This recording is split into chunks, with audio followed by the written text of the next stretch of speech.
Show, starring Johnny Carson. Right, they're both very talented guys. Dan, of course, as Bill, I think, was one of the original members of Saturday Night Live. Went on to make hit movies like Blues Brothers, Trading Places. The latest movie is called Ghostbusters, which opens this Friday. Would you welcome, please, Dan Aykroyd.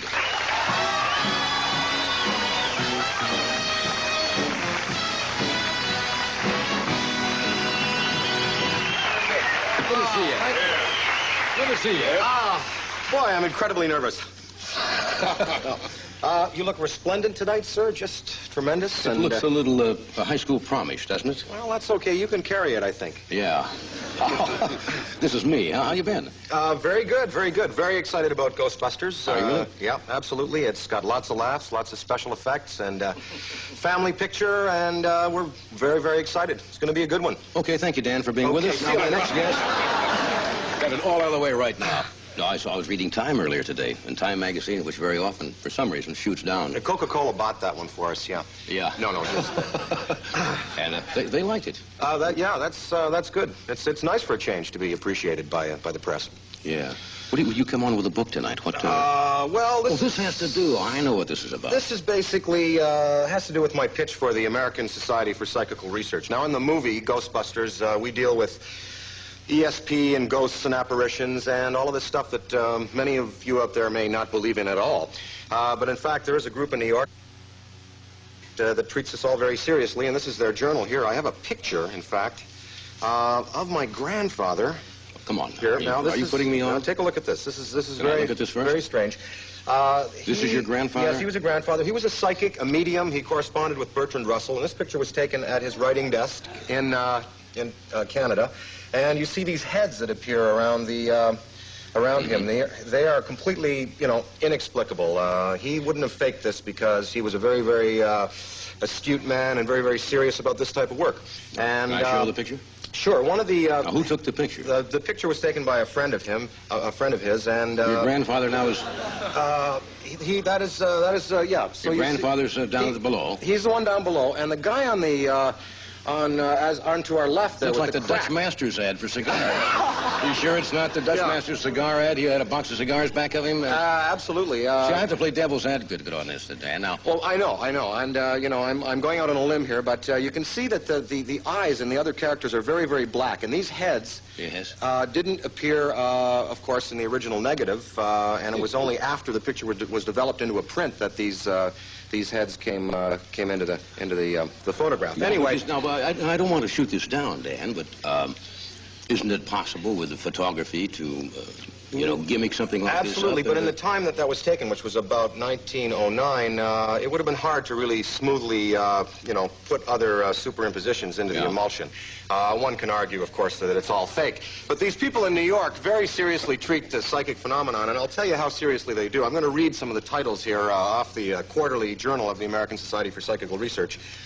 The first article is Sensory Contamination of Free Response ESP Targets, the Greasy Fingers Hypothesis. Here's another one. Hypnagogic Fantasy, EEG, and Psi Performance in a Single Subject. They're very serious about this. Yes, I can tell that. And we have another one here. Adventures in Immortality, A Look Beyond the Threshold of Death. In any case, they have a great library in New York City. They're running out of money. You might wonder why. And they need funds to keep the library going. You're serious about this? Well, I believe there's a basis in fact. I had an interesting experience in New York City when I worked on Saturday Night Live. We were on the 8th floor at NBC there. You know the studio well. And I went into the first floor and entered the elevator with a lady. We walked into the elevator. I was going to 8. She pressed 8. I pressed 2. She got out on 2. And I went up to the 8th floor and I realized, hey, I pressed her floor, she pressed mine. Here we were in this confined space, and what happened was probably just a cross circuit between between our minds. And it could have been a coincidence. I don't know. Couldn't you just both have pressed the wrong floor? I mean. Well, the fact that she pressed mine and I pressed hers gave me to think that maybe an ESP experience had happened there. There's a very famous book that was written about the ghost of Flight 401. I don't know. Hey, everybody knows it, yeah.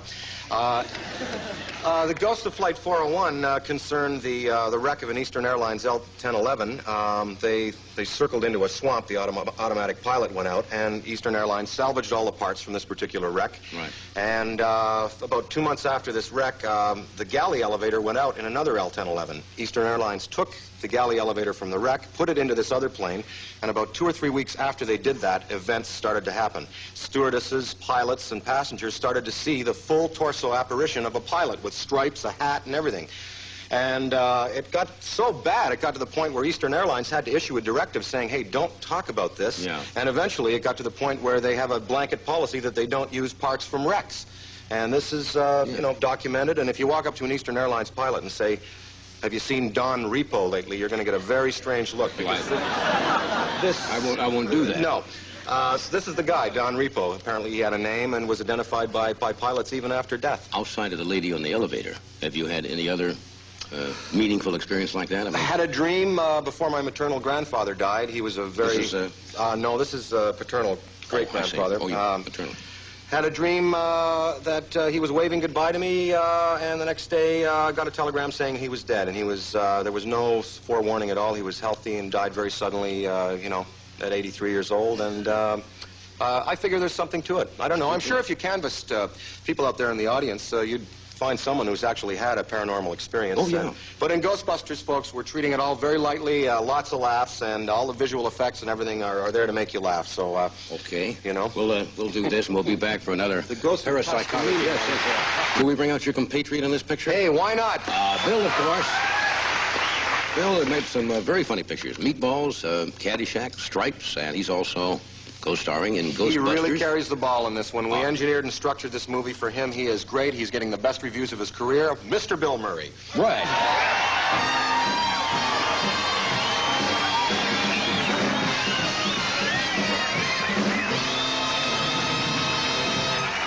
All right.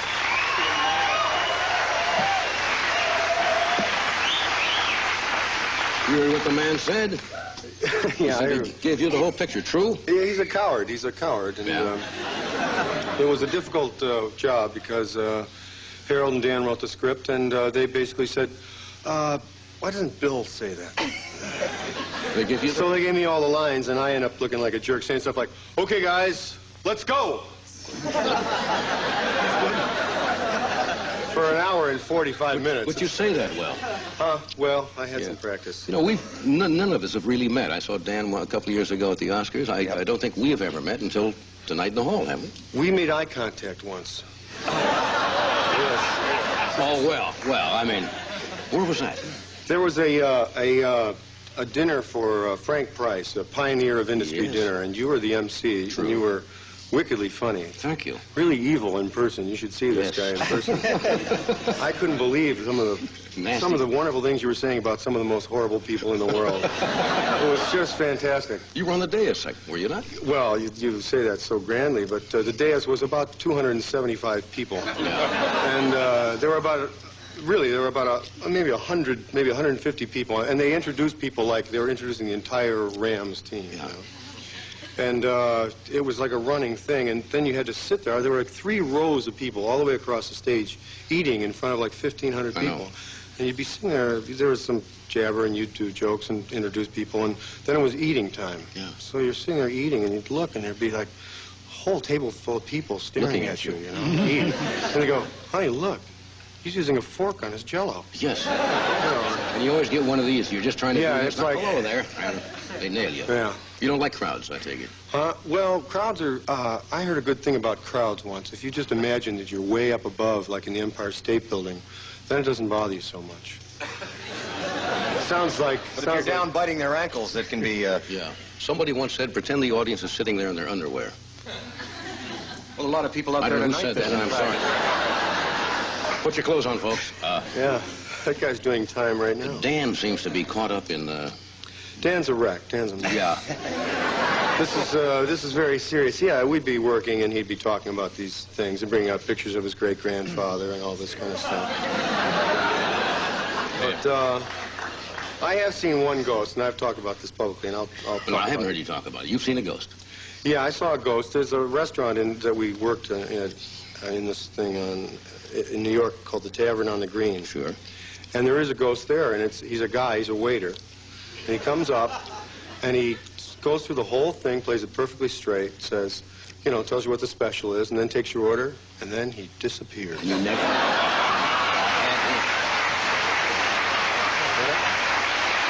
I've seen it. I know that's it. Yes. That's the ghost of Raoul. Yeah, I had him last week. Do we have a film clip of what these guys are doing in this picture? I guess we do.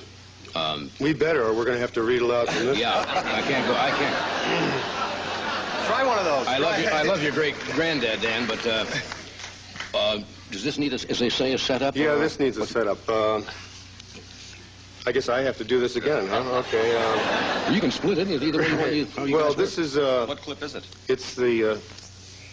Oh, yeah. This will show you how seriously we take all this ghost stuff. This is the Ghostbusters. Dan and Harold Ramis and myself play parapsychologists who are thrown out of a university and go into business for ourselves, capturing ghosts. And Dan and Harold designed this highly sophisticated equipment, but there's no real market because not many people are willing to admit that they have ghosts. Right. But we do get a call finally, and we go to a hotel in New York, and but we've never really used any of this equipment before. We don't quite know what it's going to do. So this is the first shot of So this is really the first time... Okay, here's a clip from the Ghostbusters. Watch the monitors here in the studio.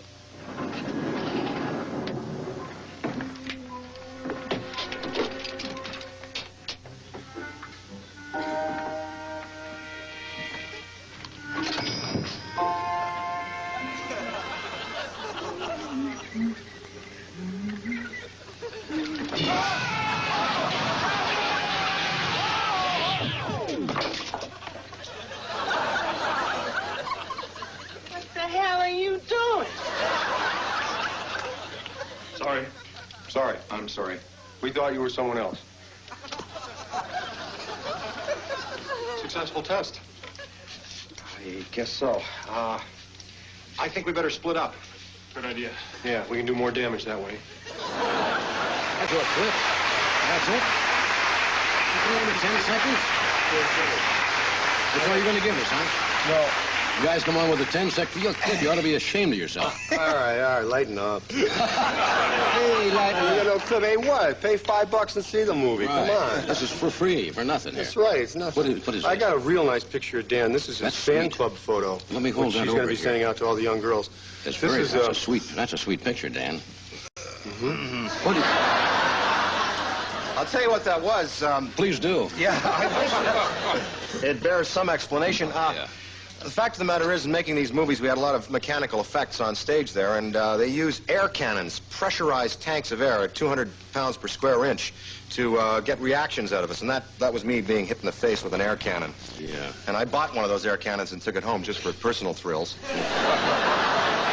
Lonely Friday nights can be, what is it, Fred? Fred is pointing. Money. Fred is one of the great pointers in our business. We'll do this. We'll be right back. Stay where you are.